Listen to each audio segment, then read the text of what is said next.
자, 네, 반갑습니다. 잘 들리시나요? 오케이. 자, 오늘은 독서로부터 소중한 간을 지키자라는 주제로 여러분들과 만나뵙게 되었습니다.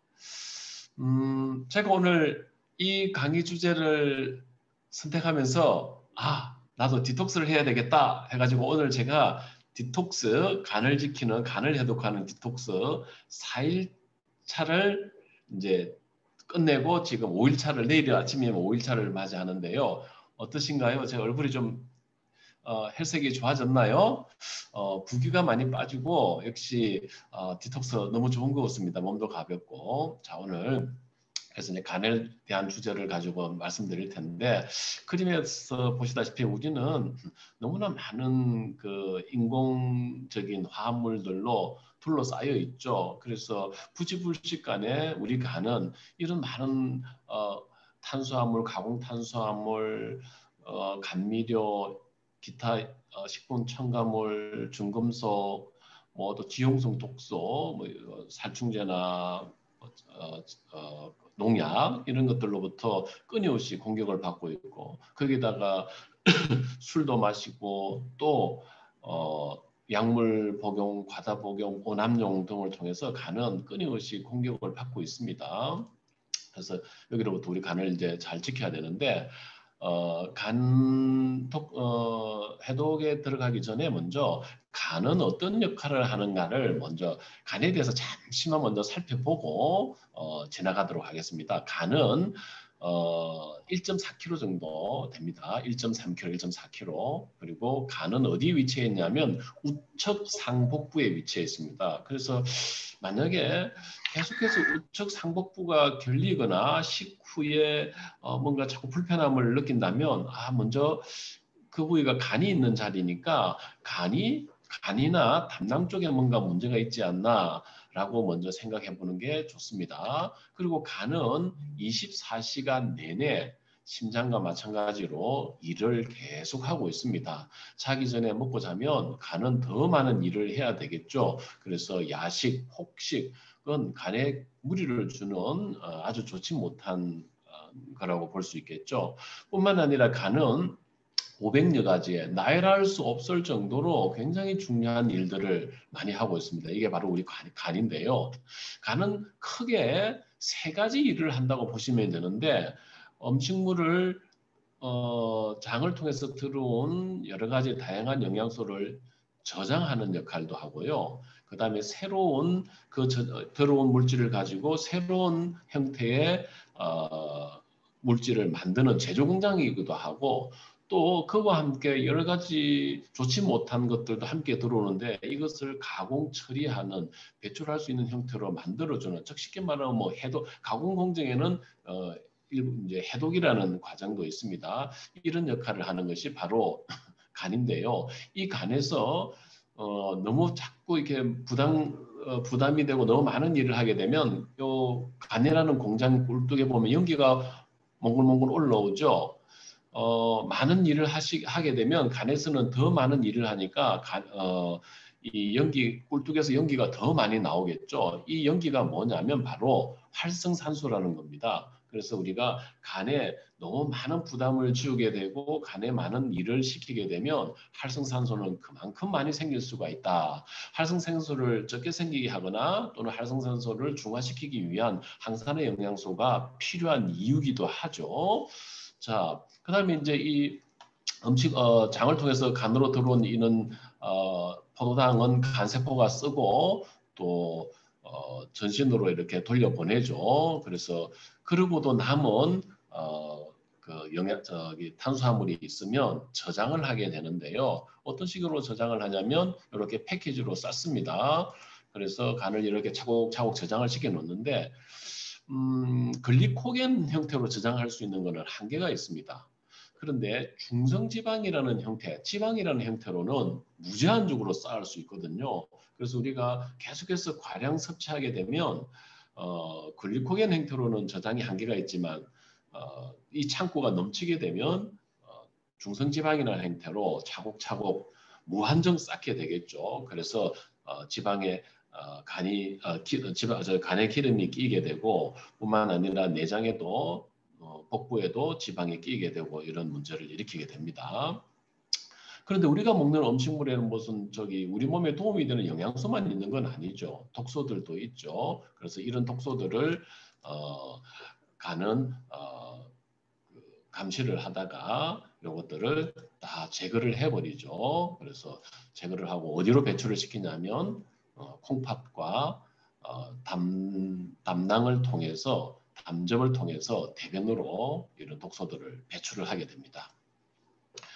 간은 이런 역할 이외에도 다양한 제조 공정을 거치는데 다양한 새로운 물질들을 만들어내겠는데 대표적인 게 뭐냐면 혈장 단백질이라는 건데요. 혈액으로 내보내죠. 이 단백질을.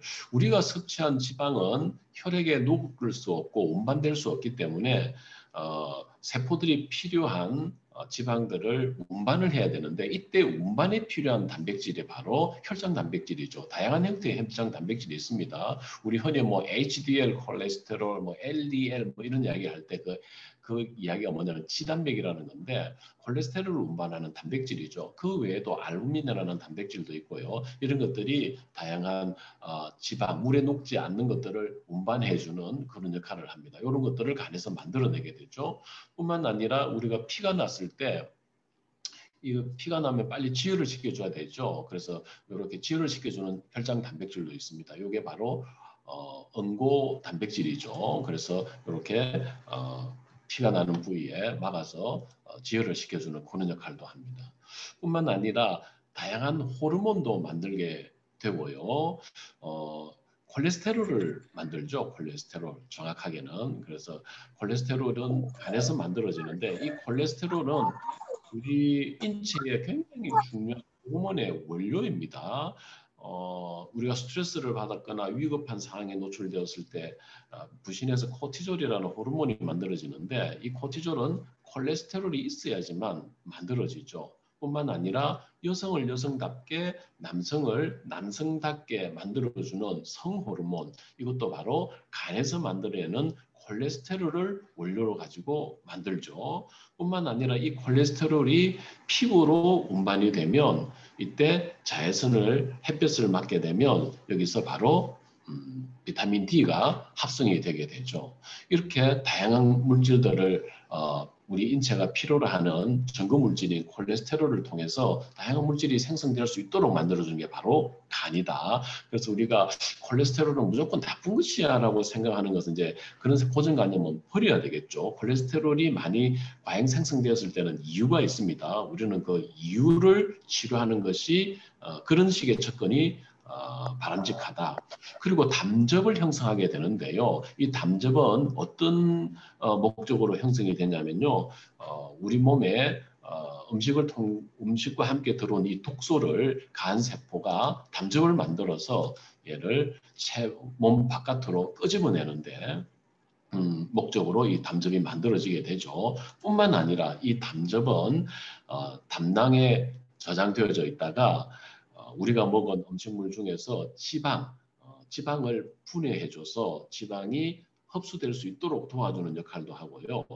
또 소장이나 대장에 있는 유해균을 사멸시키는 그런 효과도 있고 또 위에서 넘어오는 음식물은 굉장히 산성인데요. 이런 산성이 십이지장이나 소장을 손상시키면 안 되니까 이 담즙이 그거를 중화시켜주는 역할. 물론 췌장에서 나오는 소화액도 중화시키는 역할을 하는데요. 담낭 속에 있는 담즙도 이런 역할을 한다.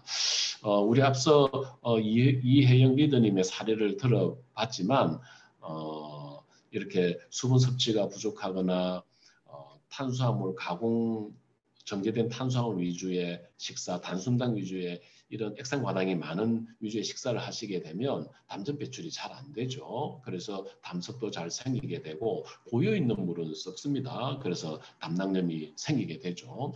그래서 그런 거를 예방하기 위해서는 담낭 배출을 잘 시킬 수 있는 식습관을 갖는 게 굉장히 중요하겠습니다. 자, 지금까지 간의 역할을 알아봤는데요. 그런데 우리 현대인들은 너무나 많은 독소에 둘러싸여져 있으면서 간이 편히 쉴 수 있는 시간이 없습니다. 그래서 간은 이렇게 좌측에 있는 건강한 간이고요.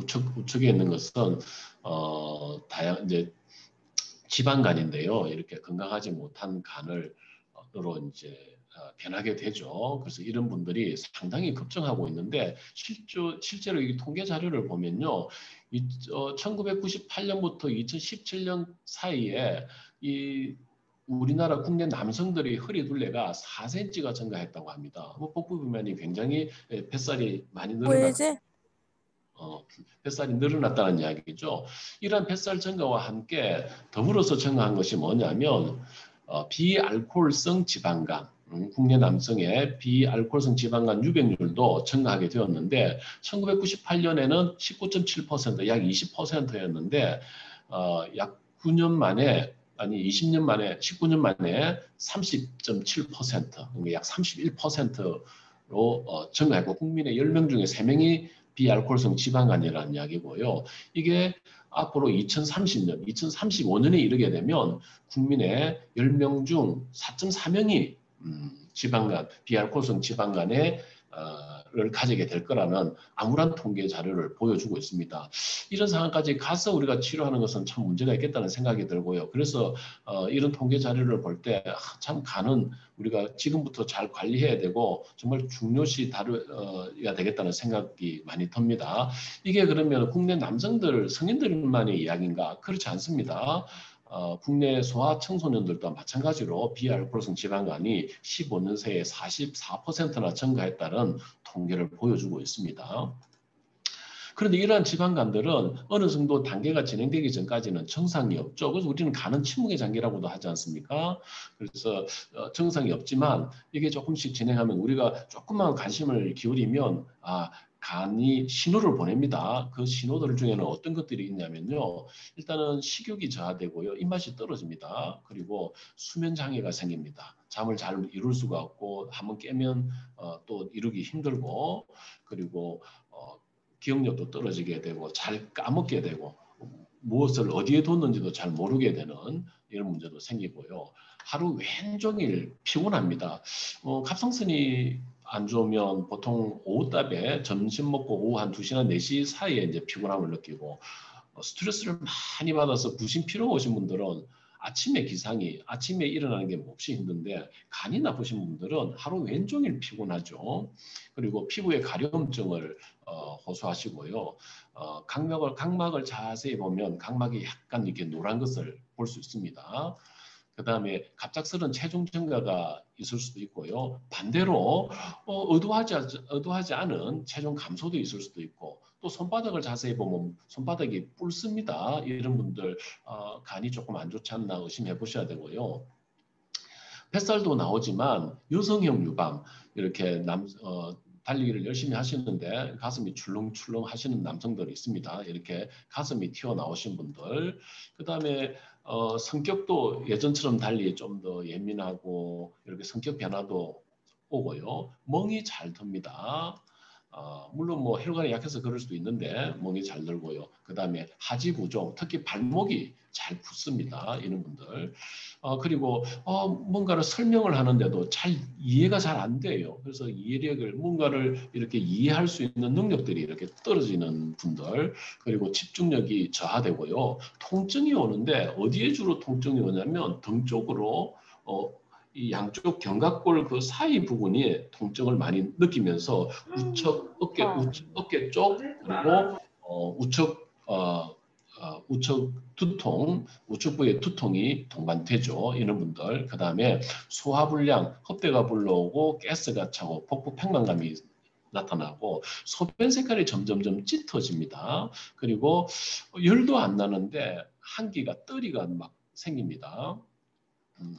오한을 느낀다는 이야기고요. 그 다음에 안구도 건조해지고 입도 건조해지는 이런 증상이 있는 분들 한두 개 있는 거를 말하는 게 아니라 이런 것들이 여러 개가 동반된다면 간이 나빠지고 있지 않나? 라는 신호라는 것을 한번 의심해 보는 게 좋겠습니다.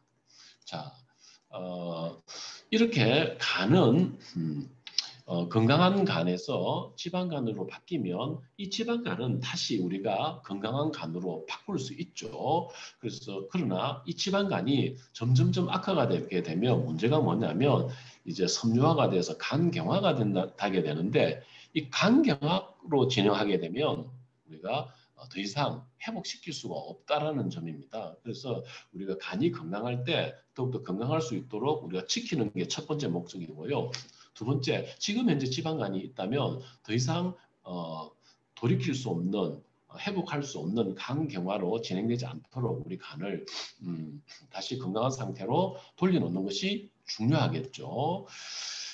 이렇게 간이 손상되게 되면 지방간이 생기게 되면 여러 가지 문제가 있을 수 있는데 앞서 다양한 증상들도 이야기했지만 크게 호르몬 조절에 굉장히 문제를 일으킬 수 있는데요. 그 중에서도 이 코티졸이라는 호르몬인데 코티졸은 우리가 스트레스를 받게 되면 분비되는 호르몬이 바로 코티졸인데 현대인들은 굉장히 많은 스트레스 환경 속에서 삽니다. 그래서 코티졸 분비가 많이 되죠. 이게 어디서 그 대사가 되냐면 해독이 되냐면 간에서 해독이 되는데 간이 나빠지게 되면 스트레스를 통해서 받은 이 코티졸이 빠르게 대사되지를 해독이 되지를 못하다 보니까 계속 축적이 되죠. 그래서 그림에 보듯이 얼굴은 달덩이처럼 커지고 뱃살은 이렇게 나오고 허벅지 근육은 쭉 빠져서 이렇게 이런 모습을 가지게 되죠.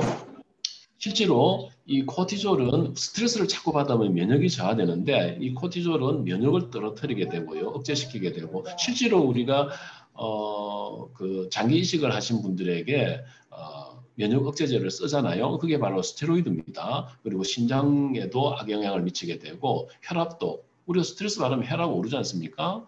그리고 또 스트레스 받으면 어떻습니까? 혈당이 오르죠. 우리가 탄수화물 먹어도 혈당이 오르지만 스트레스는 굉장히 혈당을 상승시키는 주범인데 이것이 바로 코티졸이라는 것 때문인데 간이 나쁘게 되면 이 코티졸이 대사가 되지 않음으로 인해서 계속해서 몸속에서 오랫동안 유지될 수 있다는 것 그리고 소화기에 문제를 일으킬 수 있고 통증에 과민해져 가지고 막 스치기만 해도 그냥 막 아프고 짜증이 나고 그렇죠. 그리고 불안해지고 우울하고 두통도 생길 수 있습니다. 간이 나빠지면 이렇게 우리가 스트레스 반응을 통해서 생긴 이 코티졸을 빠르게 대사를 시켜줘야 되는데 이런 데 문제가 생길 수가 있다. 뿐만 아니라 에스트로겐도 잘 대사를 못 시키게 됨으로 인해서 에스트로겐 우세 환경을 만들게 됩니다. 에스트로겐 우세 환경은 여성들에게 있어 굉장한 적인데요. 바로 유방암과 난소암, 갑상선 등 자궁 내막, 자궁 내막암, 자궁 근종 등과 같은 여성암의 주범이죠. 뿐만 아니라 그러면 뭐 남성은 괜찮나요? 아닙니다. 남성들도 심각한 문제를 일으키게 되는데요. 그 지방세포가 많아지면 지방세포에서 에스트로겐이 만들어지거든요. 그래서 남성들도 에스트로겐 우세 환경이 생기게 되는데 남성들에게서 에스트로겐 우세 환경의 현상은 뭐냐면 바로 여성형 유방, 이렇게 앞서 달리던 남자가 이렇게 가슴이 출렁거리던 그림 보셨죠? 이렇게 여성의 이 가슴이 이렇게 커져 있습니다. 즉 간이 나빠지게 되면 이렇게 내 몸에서 분비되는 에스트로겐 또는 지방에서 만들어지는 에스트로겐 또 외부에서 들어오는 내분비 교란 물질, 에스트로겐 흉내를 내는 내분비 교란 물질 등이 제대로 대사되지 않아서 에스트로겐 우세 환경을 만들 수가 있다. 그로 인해서 다양한 질병, 암을 포함한 질병을 일으킬 수 있다는 사실 기억해 주셨으면 좋겠고요. 그 다음에 세 번째로는 뭐냐면 간이 나쁘면 담즙 생성이 제대로 되지 않죠. 그래서 앞서 담즙 생성을 하는 목적이 독소를 딱 붙잡아다가 체외로 우리 몸 밖으로 빼내주는 역할을 하는데 그 역할을 제대로 못하게 되죠. 뿐만 아니라 담즙이 어떤 역할을 한다고 했습니까? 지방을 분해한다고 했었죠. 그래서 지방을 분해해서 흡수될 수 있도록 해야 되는데 담즙 생성이 제대로 되지 않으면 지방이 분해와 흡수가 제대로 안 되기 때문에 조금만 기름진 음식을 먹게 되면 바로 화장실을 가죠. 그래서 기름진 벼 설사를 하게 되고요. 차가운 거 먹어도 바로 설사를 하게 되죠. 이런 분들은 뿐만 아니라 정말로 중요한 지용성 영양소, 바이타민 A, D, E, K, 오메가3, 코엔자임 Q10 이런 지용성 영양소의 흡수가 방해되겠죠. 그러면 지용성 영양소는 우리 인체 건강에 굉장히 중요한데 담즙 배출이 안 됨으로 인해서 지용성 영양소 흡수가 안 되기 때문에 그 간접적인 피해는 이루 말할 수가 없습니다. 간이 좋지 않으면 이런 문제가 생길 수 있습니다. 이렇게 지방간은 술 때문에 생기는 알코올성 지방간이라는 게 있고요. 술이 아닌 다른 걸로 인해서 생기는 비알코올성 지방간이 있는데 앞서 통계 자료 보여드렸던 것은 비알코올성 지방간에 대한 이야기였죠. 2035년에 거의 4.4%의 국민들이 우리나라 국민들이 비알코올성 지방간을 갖게 될 것이다. 알코올성 지방간을 제외한 비알코올성 지방간의 통계만을 말씀드린 겁니다. 이렇게 현대인들이 식단 때문에 굉장히 비알코올성 지방간이 급증하고 있는 추세에 있다는 이야기고요. 그럼 이런 비알코올성 지방간은 뭐 때문에 생길까요? 네, 바로 액상과당 때문이거든요. 액상과당. 이 액상과당은 무려 다른 어떤 감미료보다도 지방간을 20배나 더 많이 만드는 주범이라고 합니다. 우리가 간을 지키고 싶다면 액상과당에서 멀어져야 됩니다. 액상과당은 모든 가공식품, 탄산음료, 빵, 제빵, 제과 모든 가공식품에 다 들어있다 보시면 됩니다. 그 다음에 실제로 우리가 이 논문을 이 그래프를 보더라도 1980년대 이전까지는 이 비만의 원인이 설탕 때문이었습니다.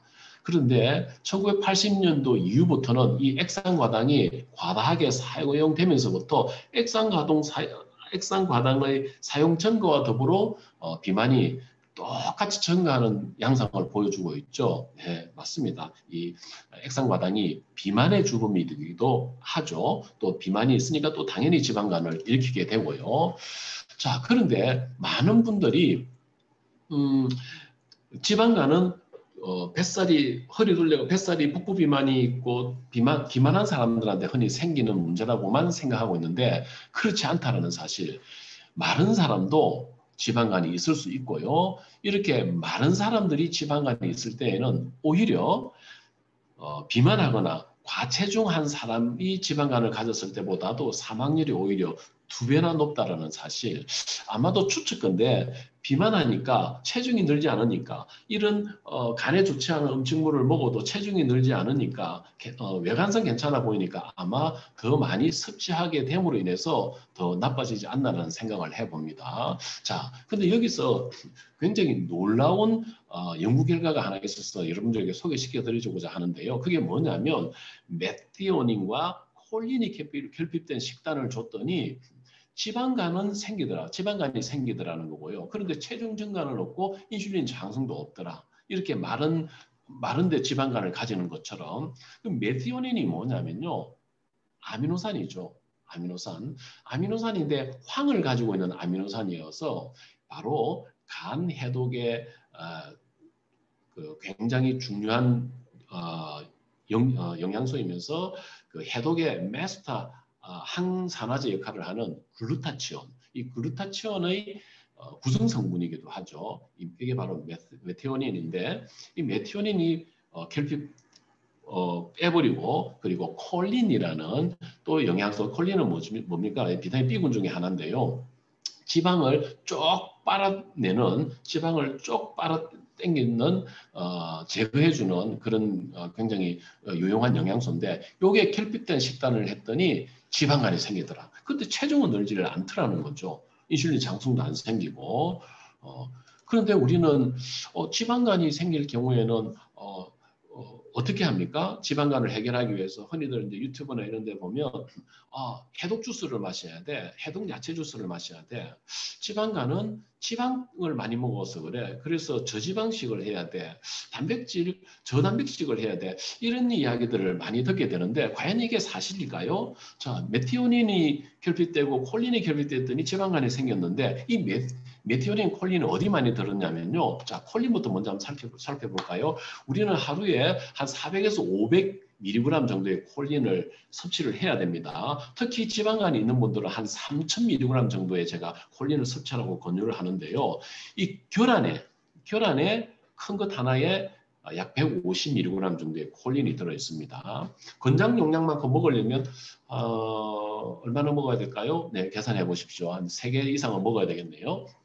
그 다음에 밀배아 한 컵에 콜린이 202mg 정도 들어있습니다. 밀배아는 뭐 곡물이니까 식물이라고 치고요. 자, 그 다음에 가장 많은 게 뭐냐면요. 삼원서 1회 분량에 356mg이 들어있는 얘가 누구냐면 그 조리한 간에 이렇게 많이 들어있다고 합니다. 자, 그 다음에 조개나 조개 관자 이쪽에 1회 분량에 97mg 정도가 들어있고요. 연어에 1회 분량에 75mg 그리고 닭가슴살에 1회 분량에 73mg. 자, 대체로 보면 그 다음에 이제 녹색잎 채소 그러니까 십자가 식물에도 1회 분량에 63mg 정도가 들어있는데 주로 어디에 들어있죠? 콜린이 네, 동물성 식품에 많이 들어있네요. 그래서 우리가 지방간을 해결하기 위해서 간 해독 주스를 마신다. 이것만 마셔가지고 지방간이 해독되고 간이 좋아질 거다라는 생각은 조금 무리가 있지 않나는 생각을 해봅니다. 자, 그 다음에 메티오닌은 어디 들어있을까요? 예, 마찬가지로 닭가슴살이나 육류에 많이 들어있네요. 그리고 연어와 같은 생선류, 그리고 계란, 그 다음에 견과류에 많이 들어있는 것을 알 수가 있습니다. 그래서 결론을 보면 그냥 야채 주스, 해독 주스만 먹는 것이 과연 간 해독에 도움이 될까? 그렇지는 않은 것 같다.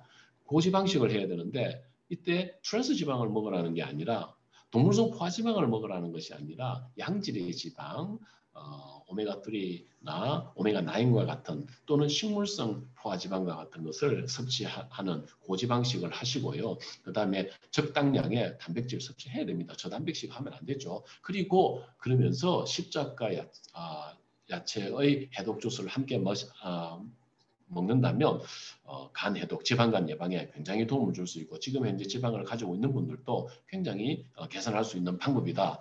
꼭 기억해 주시기를 바라고요. 그래서 우리가 지방간이 있거나 이렇게 간이 좋지 못한 분들에게서는 두 가지가 중요한데요. 첫 번째, 독소. 지금 내 몸에 들어와 있는 독소를 제거하는 것이 제일 중요하겠죠. 그래서 제가 오늘 뭘 한다고 그랬죠? 4일차라고 그랬죠. 디톡스. 제 몸에 있는 독소를 빼내기 위해서 그리고 간의 부담을 줄여주기 위해서 제가 지금 디톡스 4일차고요. 그래서 첫 번째 독소를 제거해야 된다는 사실. 그 다음에 두 번째는 지방을 제거해야 된다는 것. 지방을. 그래서 지방간이 생긴 이유가 뭐였죠? 네, 액상과당, 단순 가공된 탄수화물이 원인이라고 그랬습니다. 그래서 탄수화물은 줄이고 야채도 탄수화물이지만 좋은 탄수화물, 복합 탄수화물은 늘리고 그리고 지방량, 좋은 지방을 늘리는 방법을 통해서만이 지방을 제거할 수 있다. 지방은 물로서 제거할 수가 없습니다. 지방은 좋은 지방으로밖에 제거할 수 없다는 사실을 명심해 주시기 바랍니다. 자, 그러면 우리의 그러면 지금 나의 간 해독 능력은 어느 정도 될까? 나는 나쁜 독소에 노출되고 있지는 않을까? 그래서 나의 해독 지표는 표지자는 어느 정도일까를 우리가 검사를 통해서 알 수가 있는데요. 이 환자는 자, 좀 어려운 이야기이긴 하지만 한번 들어보세요. 자, 요 밑금친 이 오로테이트라는 것이 굉장히 높습니다. 이거는 뭐냐면요.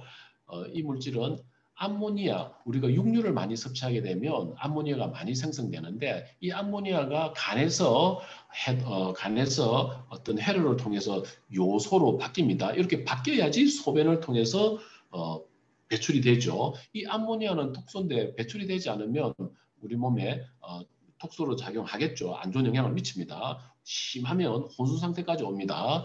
그런데 이 암모니아가 요소로 배출되는 과정에서 이 과정이 차단되잖아요. 간이 나빠서 해독 능력이 떨어지면 차단되게 되면 또 이 여기에 필요한 여러 가지 영양소가 부족하게 되면 이 오로테이트라는 물질이 만들어지게 되죠. 그래서 우리가 검사를 통해서 이 물질이 많이 나오게 되면 해독 지표가 좋지를 않구나. 육류를 과잉 섭취하는구나. 아르기닌이나 마그네슘, 글루타민이 부족하구나 라고 알 수 있고요. 그 다음에 사실은 이 암모니아는 장이 안 좋으신 분들, 육류를 많이 먹지 않는데도 이게 높으신 분들은 장이 안 좋으신 분들, 장내 세균 불균형 있는 분들, 소장내 세균 과잉 증식이 있는 분들 이런 행태로 많이 나오게 되죠. 그 다음에 두 번째로는 알파 하이드록시 부티레이트라는 건데요. 얘도 굉장히 높죠. 이 환자에서는. 이거는 뭐냐면요.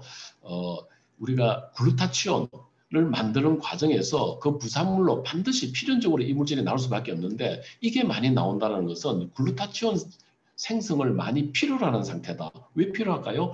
활성산소가 많고 해독을 1단계, 2단계 해독에 필요한 영양소인 글루타치온이 많이 필요해서 그렇죠. 그래서 이거는 굉장히 내 몸에 산화 스트레스가 많고 해독에 필요한 글루타치온 요구량이 많이 증가하고 있다. 이런 이야기죠.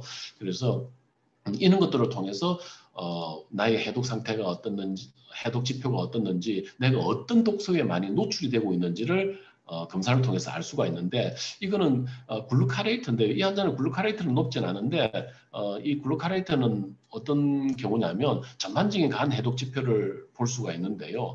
1단계 해독 뭐 이런 게 있는데 어쨌든 이제 살충제나 제초제, 곰팡이 제거제, 석유화학 제품, 진균 독소, 알코올, 의약품 우리가 먹고 알게 모르게 섭취하는 그런 약물들 그리고 식품 첨가물들 이런 것들이 과잉으로 들어오게 되면 이런 이 글루타레이트라는 그 해독 지표들이 많이 증가하게 됩니다. 그래서 우리가 이런 것을 통해서 나의 해독 능력이 어떻는지, 내가 어떤 물질에 어떤 독소들이 많이 노출되는지를 이렇게 수치로도 우리가 정확하게 알 수가 있죠. 그래서 맞춤형 어떤 영양소, 마그네슘이 부족해? 아니면 아르기닌이 부족한 거야? 아니면 글루타민이라는 아미노산이 부족한 거야?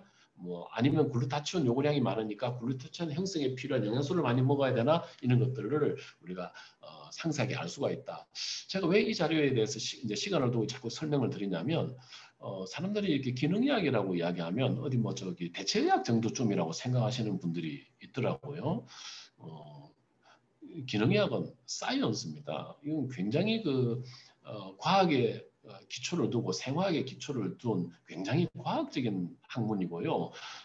정말로 현대의학에서 혈액 검사로 알 수 없는 그런 세밀한 부분까지 원인을 밝혀낼 수 있는 물론 모든 걸 밝힐 수 없지만 훨씬 더 정밀한 과학이다라고 정밀한 의학이다라고 생각하시는 차원에서 아주 간단하게 제가 소개시켜드린 거고요. 자, 그 다음으로 이건 또 다른 환자 케이스인데요. 이 환자는 간 해독 지수도 여러 가지 세개나 높습니다. 이렇게 간 해독 지수가 높은 분들은 장관에도 독소들이 많습니다. 장관에도 미생물들, 소장내 세균 불균형이 많죠. 심지어 곰팡이 감염도 있는 경우가 많죠. 왜? 장이 무너지면 간이 피곤해질 수밖에 없거든요. 1차 방어선이 무너지면 2차 방어선인 간이 필요해질 수밖에 없거든요.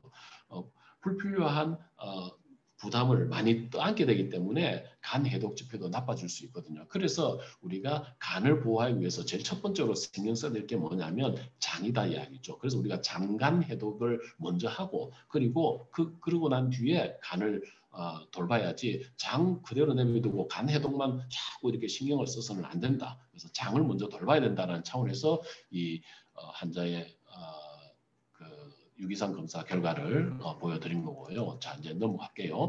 자, 그러면 우리가 이제 검색을 해보면 굉장히 많은 유튜브나 인터넷 검색해 보면 굉장히 많은 디톡스라고 치면 많은 제품들이 나와 있습니다. 과연 디톡스 가능할까요?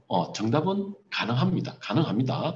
간에 우리 몸에 있는 독소를 제거해낼 수 있습니다. 그런데 많은 제품들이 나와 있는데 이런 것들이 과연 우리에게 효과가 있을까요?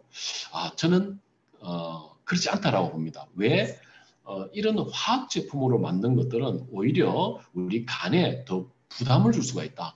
간이 처리를 해야 되는 오히려 독소로서 첨가물들이 너무 많은 것들은 오히려 부담을 줄 수가 있다.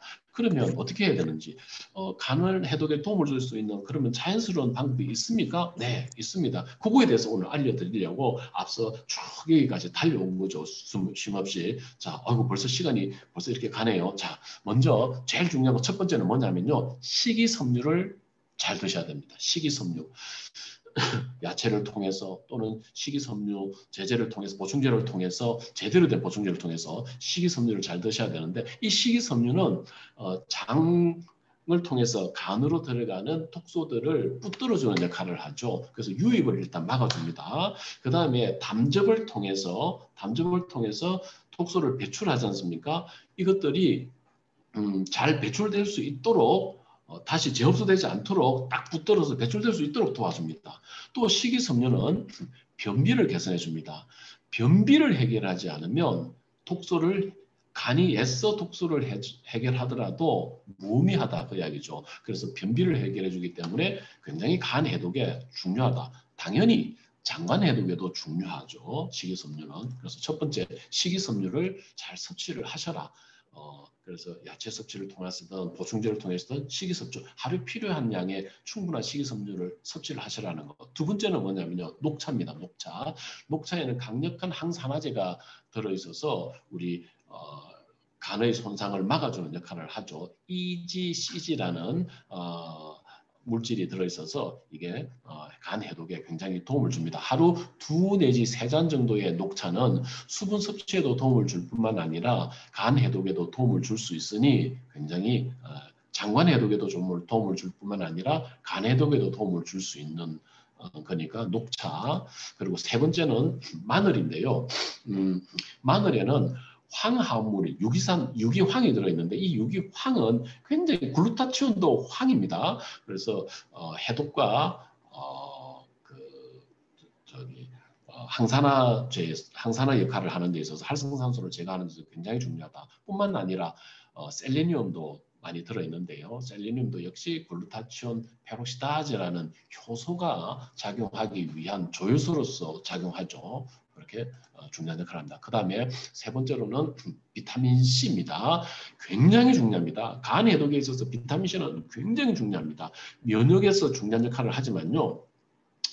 해독에 있어서는 오늘의 포커스는 해독이니까 해독에 있어서는 어떤 역할을 하냐면 간에서 생성되는 활성산소를 중화시켜주는 항산화제로서 역할을 하고 뿐만 아니라 글루타치온을 다시 재생시켜줘서 다시 재사용할 수 있도록 해주는 것이 바로 바이타민 C라는 거죠.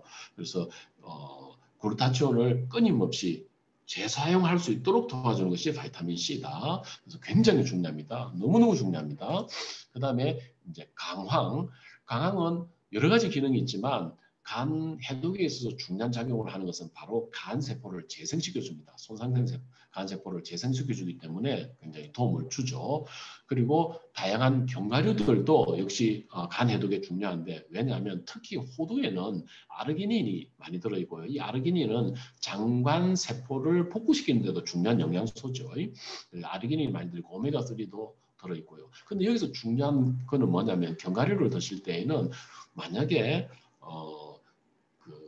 밀봉되어져 있는 질소 충전되어 있고 일회 포장되어져 있는 게 아니라 큰 용기에 들어있는 견과류라면 거기는 백발백중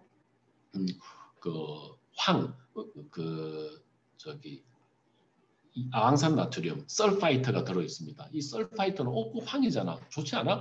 그 유기황이 아닌 이 설파이트는 간에 굉장히 부담을 주는 독소거든요. 그래서 견과류를 먹는데 오히려 간 해독을 도와주기는커녕 오히려 간을 나쁘게 할 수 있는 첨가물인 설파이트, 방부제거든요. 이 설파이트는 들어있으면 오히려 더 간을 해롭게 할 수 있다. 특히 알레르기, 히스타민 증후군이 있는 분들이 이런 걸 먹게 되면 훨씬 더 알레르기를 악화시킬 수 있는 요인이 되겠죠. 그래서 꼭 보조제가 들어있지 않은 일회 포장된 그를 선택하셔야 된다는 거. 그리고 이렇게 좋은 유기산들, 십자가 식물들 도움을 줍니다. 그리고 사과식초와 레몬이 중요한데요. 저는 지금 이렇게 사과식초를 지금 디톡스 중이라 열심히 먹고 있는데요.